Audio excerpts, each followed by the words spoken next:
Uy, Bessie, anong meron? Uy, Rich, nag-post ako ng picture. May nangbash sa akin. Ang judgment ko daw, totoo ba yun? Huwag kang makinig sa kanila dahil wala naman magiging magandang dulot yung mga sinasabi nila sa'yo. Ang bullying ay hindi lang nangyayari sa personal. Hindi lang ito sa eskwelahan o sa kalsada. Ngayon, kahit nasa loob ka ng bahay, maaari ka pa rin masaktan dahil sa cyberbullying.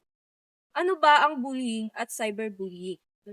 Ang bullying ay paulit-ulit na pananakit, physical, verbal, emosyonal at social. Ang cyberbully ay pananakit gamit ang cellphone, computer at social media sa pamagitan ng masasakit na mensahe, paninirang puri, panlalait at pagpapahiya sa online.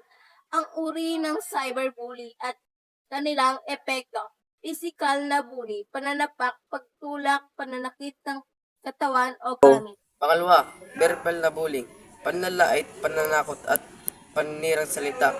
Ang salita ay sugat na hindi nakikita ngunit malalim.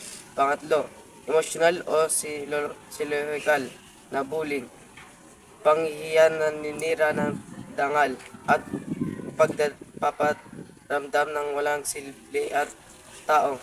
Number 4, social na bullying, pagbubukod, hindi pagsasama at pagsira ng pagkakaibigan.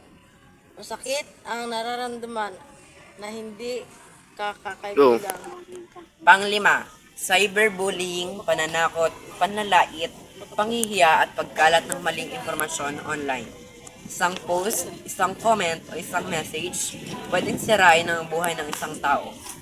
Walang pahinga ang cyberbullying. Sinusundan ka nito araw at gabi.